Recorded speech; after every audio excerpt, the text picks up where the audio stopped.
नमस्कार साथियों, स्वागत है इस मूलविधि की क्लास में।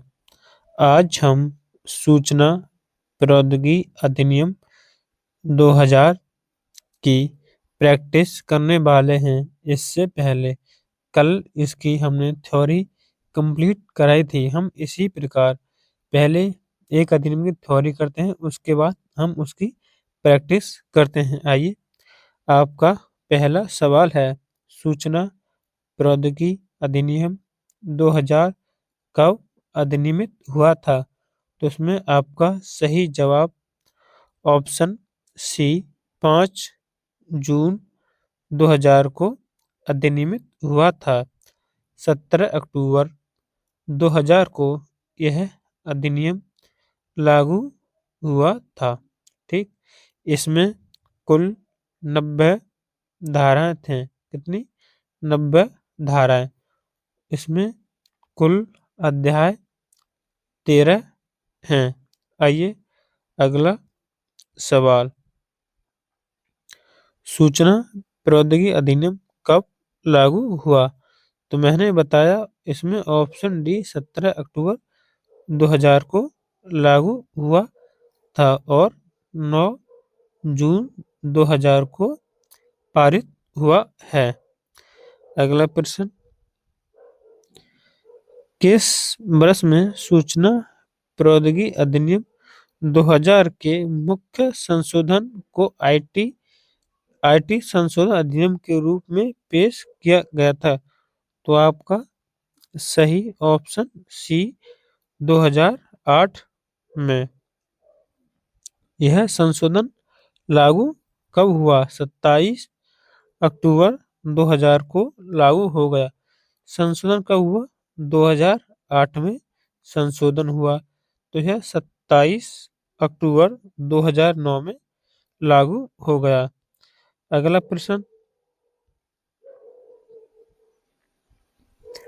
भारतीय कंप्यूटर आपात मोचन दल किन नीतियों का पालन करता है? साइबर सुरक्षा आपात से निपटने के लिए आपात अधिनियम का साइबर आपात प्रतिक्रिया क्रियाकलापों के समन्वय का। ऑप्शन सी साइबर आपात का पूर्वानुमान करने और चेतावनी देने का। तो इसमें उपयुक्त सभी, यानी ऑप्शन हमारा डी सही है, कंप्यूटर मोचन। कंप्यूटर को हमारी धारा 2 के 9 में परिभाषित किया गया है और 2 के 11 में कंप्यूटर नेटवर्क, 2 के 10 में कंप्यूटर नेटवर्क और 2 के 11 में कंप्यूटर के संसाधन को परिभाषित किया गया है। प्रश्न नंबर, इसमें तो यही ऊपर विकल्प है। अगला प्रश्न, सूचना प्रौद्योगिकी अधिनियम का विस्तार कहाँ तक है? तो ऑप्शन बी संपूर्ण भारत पर, और इसमें इसके अतिरिक्त यह किसी व्यक्ति द्वारा भारत के बाहर किए गए किसी अपराध या इसके अधिनियम उल्लंघन पर भी लागू होगा। जैसे कोई भारत का नागरिक है, वह किसी दूसरे देश में रह रहा, तो उस पर भी लागू होगा। अगला प्रश्न, सूचना प्रौद्योगिकी अधिनियम 2000 किस उद्देश्य के लिए अधिनियमित किया गया था? ऑप्शन ए इलेक्ट्रॉनिक वाणिज्य संव्यवहार को विविध मान्यता देने के लिए। ऑप्शन बी इलेक्ट्रॉनिक फाइल स्वीकार करने के लिए। भारतीय दंड संहिता, भारतीय साक्ष्य अधिनियम, बैंकर्स बही साक्ष्य अधिनियम, भारतीय रिजर्व बैंक अधिनियम का संशोधन और उससे संबंधित विषय का उपबंध करने के लिए। ऑप्शन डी उपयुक्त सभी के लिए। तो इसमें ऑप्शन डी सही होगा, उपयुक्त सभी के लिए। अगला प्रश्न, इसमें इसी विशेषता बताई गई है, ऊपर है, सुरक्षा प्रणाली से अभिप्रेत है। अपराधिकृत प्रवेश और दुरुपयोग से युक्त सुरक्षित ऑप्शन बी साधारण स्वीकार्य सुरक्षा प्रक्रियाओं के अनुरूप है। ऑप्शन सी विश्वसनीय और सही संचालन का युक्ति युक्त स्तर उपबंधित करता है। तो आपका ऑप्शन डी सही है, उपर्युक्त सभी। इसमें यही है। प्रश्न नंबर अगला, इनमें से कौन सा शब्द सूचना प्रौद्योगिकी अधिनियम 2000 के तहत धारा 3 में, जो कि एक इलेक्ट्रॉनिक रिकॉर्ड के प्रमाणिक से संबंधित है, के साथ नहीं जुड़ा है? तो फंक्शन की भी जुड़ा हुआ है, प्राइवेट की भी जुड़ा हुआ है, हेक्स फंक्शन भी, लेकिन ऑप्शन बी विजिट नहीं जुड़ा है। यह सेक्शन 3 में परिभाषित नहीं है। ये आपको इसमें है और कुछ नहीं। अगला प्रश्न नंबर अगला, डिजिटल हस्ताक्षर को वैधता स्वीकृति किस एक्ट के तहत दी गई है? तो इसमें ऑप्शन बी होगा फॉर्मेशन टेक्नोलॉजी एक्ट के तहत। हम इसकी व्याख्या पढ़ेंगे। धारा 3 के अधीन डिजिटल हस्ताक्षर को वैधानिक स्वीकृति प्रदान की गई है। धारा 3 के उपबंधों के अधीन रहते हुए कोई हस्ताक्षरकर्ता किसी इलेक्ट्रॉनिक अभिलेख को अपने अंकीय चिन्ह लगाकर अधिप्रमाणित कर सकेगा। अगला प्रश्न, एक डिजिटल हस्ताक्षर प्रक्रिया को प्रमाणकर्ता को साझा करने के लिए की आवश्यकता होती है।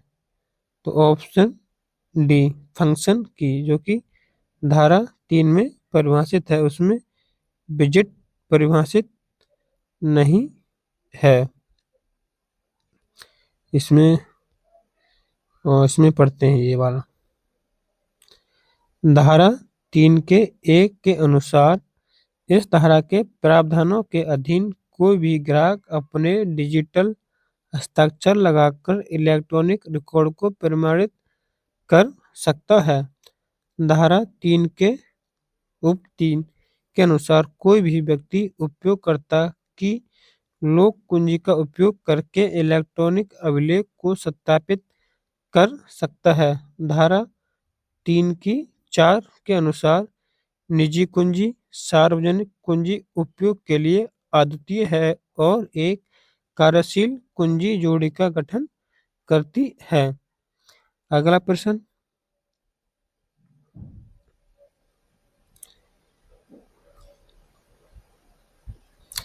सूचना प्रौद्योगिकी अधिनियम के तहत निम्नलिखित में से कौन सा कथन सही है?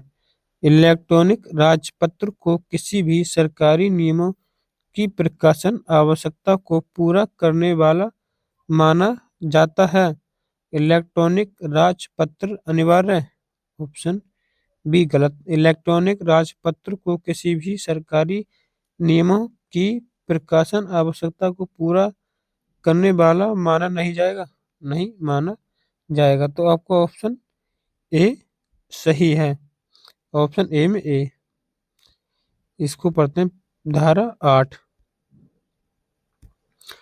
धारा 8 में प्रावधान है कि इलेक्ट्रॉनिक राजपत्र को किसी भी सरकारी नियमों की प्रकाशन आवश्यकता को पूरा करने वाला माना जाता है। इलेक्ट्रॉनिक राजपत्र अनिवार्य नहीं है। यह शासकीय राजपत्र के द्वारा भी हो सकता है, परंतु जहां शासकीय राजपत्र इलेक्ट्रॉनिक राजपत्र में कोई नियम विनिमय आदेश उपविधि अधिसूचना या कोई अन्य सामग्री को प्रकाशित किया जाता है, वहीं प्रकाशन की तारीख उस राजपत्र की तारीख समझी जाएगी जो प्रथम किसी प्रारूप में प्रकाशित हुआ था।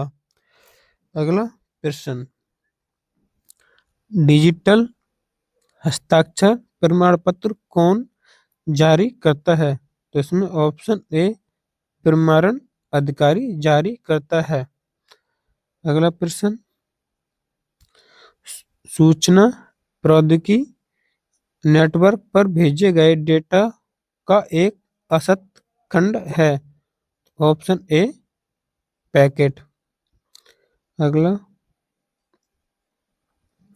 एक व्यक्ति जिसे इलेक्ट्रॉनिक हस्ताक्षर प्रमाण पत्र जारी करने की अनुज्ञप्ति दी गई है उसे किस रूप में जाना जाएगा? तो आपका ऑप्शन डी प्रमाणकर्ता प्राधिकरण।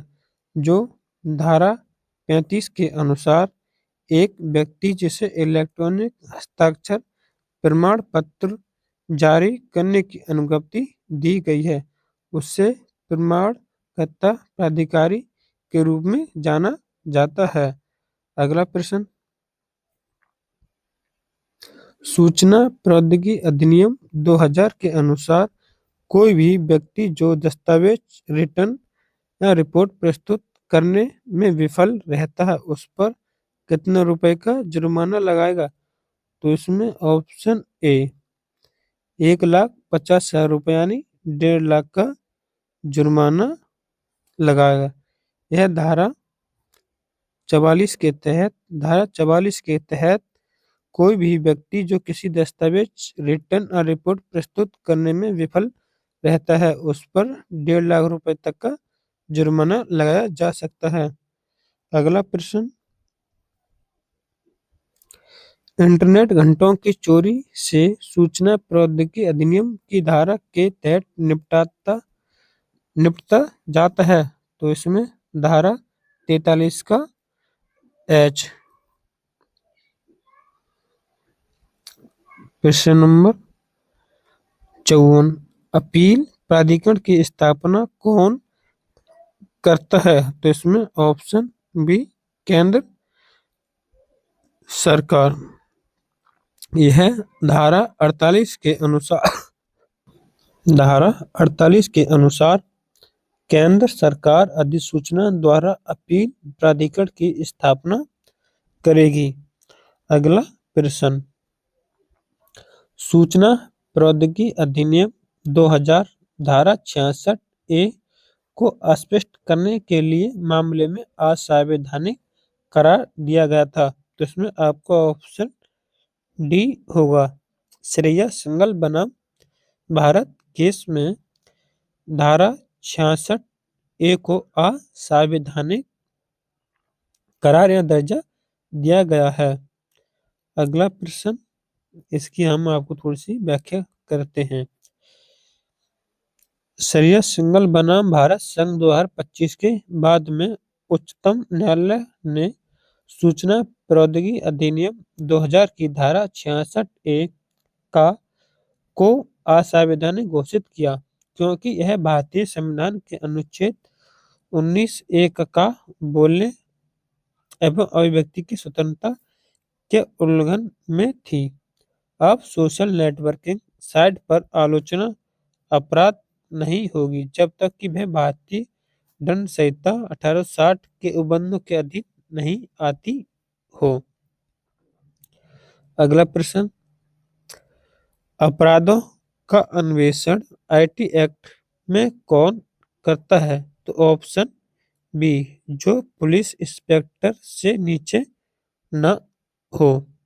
यह धारा 78 के अनुसार दंड प्रक्रिया संहिता में अंतर्भित किसी बात के हुए भी या कोई ऐसा पुलिस अधिकारी जो निरीक्षण की पंक्ति से नीचे न हो इस अधिनियम के अधीन अपराध का अन्वेषण यानी जांच। प्रश्न नंबर 57,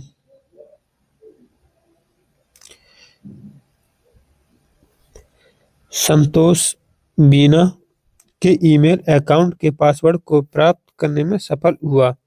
वह नियमित रूप से बीना के ईमेल अकाउंट तक पहुंचकर उसकी सभी डाक को पढ़ता रहा है और उसकी उपयुक्त उत्तर का चयन कीजिए। संतोष आईटी एक्ट के अंतर्गत हैकिंग के लिए दायी है? ये नहीं। संतोष आईटी एक्ट के अंतर्गत अनाधिकृत पहुंच के लिए दायी है? तो इसमें ऑप्शन बी सही है। अगला प्रश्न, आईटी एक्ट 2000 के अंतर्गत हैकिंग से अभिप्रेत है। हैकिंग से अभिप्रेत है दूसरे व्यक्ति के कंप्यूटर तंत्र तथा अप्राधिकृत पहुंच। ऑप्शन बी, दूसरे व्यक्ति के कंप्यूटर तंत्र में एकत्रित सूचना को समाप्त करना। ऑप्शन सी, दूसरे व्यक्ति के कंप्यूटर तंत्र में एकत्रित सूचना को या आशंका समाप्त करना। ऑप्शन डी, दूसरे व्यक्ति के कंप्यूटर तंत्र में एकत्रित बहुमूल्य सूचना को जानबूझकर या साजिश समाप्त करना। तो इसमें ऑप्शन डी सही है, हैकिंग का अर्थ। प्रश्न नंबर अगला, अश्लील पदार्थ का प्रकाशन दंडनीय है।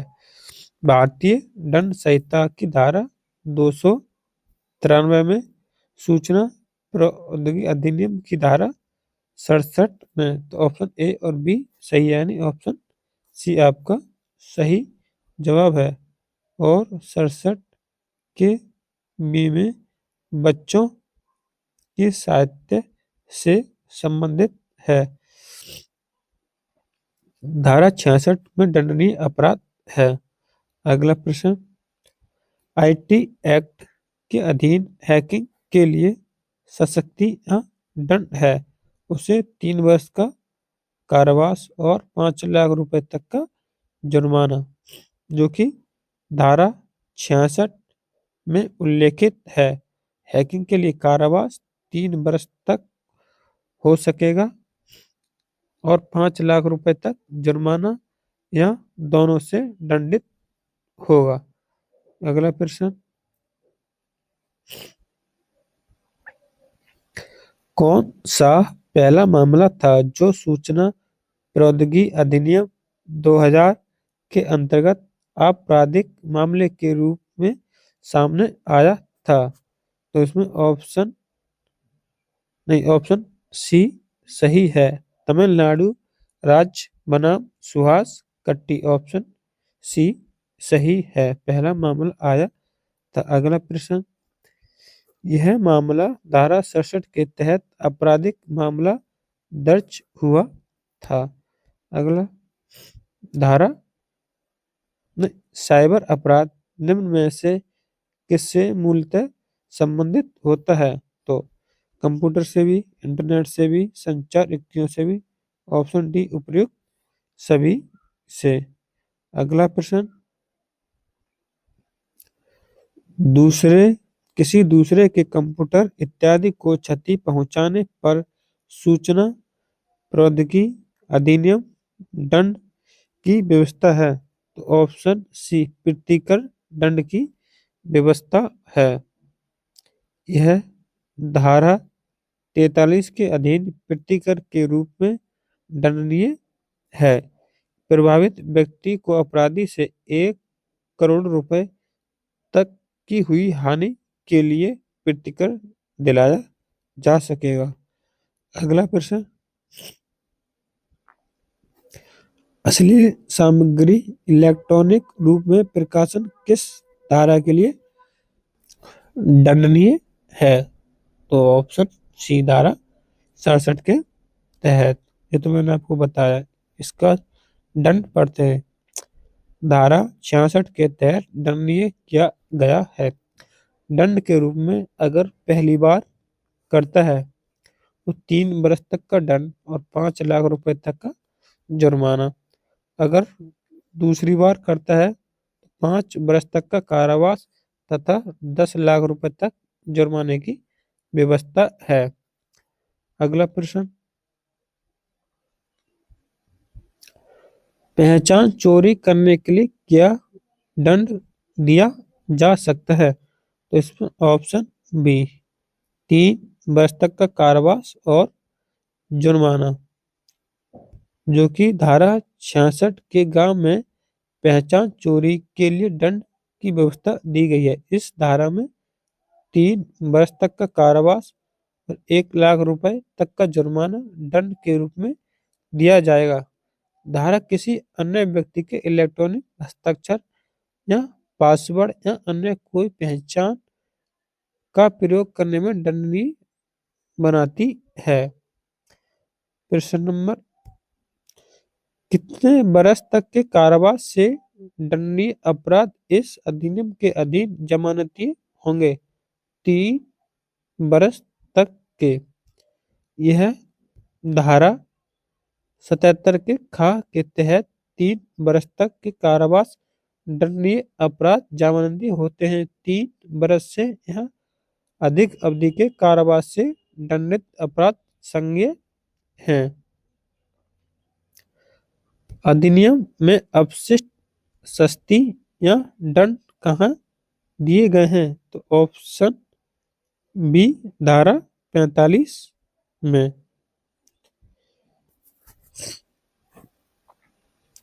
सशक्ति का उपबंध प्रभावित व्यक्ति को 25,000 रुपए का प्रतिकर या दोषी व्यक्ति को 25,000 रुपए का अर्थदंड आरोपित किया जाएगा। यह प्रावधान धारा 45 में उल्लेखित है। अगला प्रश्न, किसी व्यक्ति के इंटरनेट, ईमेल या अन्य इलेक्ट्रॉनिक युक्ति को तंग करने या परेशान करना कहा जाता है? तो option C cyber stalking. Cyber stalking. अगला,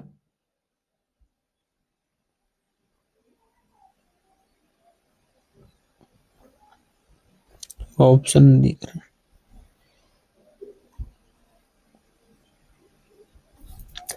इलेक्ट्रॉनिक चिन्ह प्रमाण पत्र जारी करने हेतु लाइसेंस प्राप्त करने के लिए व्यक्ति को अधिकतम कितनी फीस का भुगतान करना होता है? तो इसमें ऑप्शन सी 25,000 रुपए का भुगतान करना होता है अगर कोई डिजिटल इलेक्ट्रॉनिक प्रमाण पत्र चाहता है, जिसमें धारा 3 में उल्लेख है, और डिजिटल हस्ताक्षर धारा 2 के 4 में।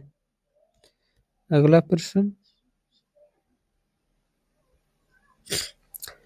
धारा 22 के अनुसार किसी व्यक्ति द्वारा इलेक्ट्रॉनिक चिन्ह प्रमाण पत्र जारी करने के लिए लाइसेंस प्राप्त करने हेतु केंद्र सरकार द्वारा नियमित फीस 25,000 से अधिक नहीं होगी। अगला प्रश्न, साइबर अपराध हेतु आईटी एक्ट अधिनियम के संबंध में निम्न में से कौन सा कथन असत्य है?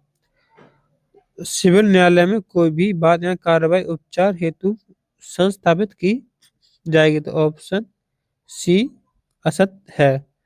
ये भी सही, बी भी और डी भी सही है। सूचना आईटी एक्ट के अधिनियम दुर्व्यापन के लिए सशक्ति कहाँ दी गई है? तो धारा 71 में दी गई है। इसके तहत 2 वर्ष का कारावास और 1 लाख रुपए का जुर्माना या दोनों से दंडित किया जाएगा। अगला प्रश्न, सूचना प्रौद्योगिकी अधिनियम के अधीन किस स्थान में प्रवेश व तलाशी करने के लिए कौन प्राधिकृत है? निरीक्षक रैंक, ये भी। उप निरीक्षक रैंक का ये नहीं हो सकता। अध्यक्ष नहीं, विशेष नियुक्ति विशेष प्राधिकारी, पहला और चौथा। तो ऑप्शन बी सही है। अगला, यह धारा 21 में उल्लेखित है। आईटी एक्ट के अधीन कामावास भड़काने वाले क्रियाकलाप में बालकों को चित्रित करने वाली सामग्री का प्रकाशन भाषण हेतु कितना अर्थदंड दिया जाता है? तो यह ऑप्शन सी यानी 10 लाख रुपए में 1967 के बी में बताया था। अगला प्रश्न, इलेक्ट्रॉनिक एवं सूचना प्रौद्योगिकी मंत्रालय भारत सरकार की सूचना प्रौद्योगिकी, इलेक्ट्रॉनिक एवं संबंधित क्षेत्रों में शोध एवं विकास कार्य करने हेतु का एक प्रमुख इकाई है। तो ऑप्शन ए सी डैक। अगला प्रश्न, किसी व्यक्ति या कंपनी के खाते में बड़ी संख्या में मेल, सर्वर या ईमेल भेजना जिससे उसका संपूर्ण खाता ध्वस्त हो जाए वह कहलाता है। तो ऑप्शन बी, ई मेल बमबाजी कहलाता है। अगला प्रश्न, ये नहीं, इसके ऑप्शन ही नहीं है। और इतना ही है। अगर आपको हमारी ये वीडियो पसंद आई हो, चैनल को जरूर सब्सक्राइब करें। जय हिंद, वंदे मातरम।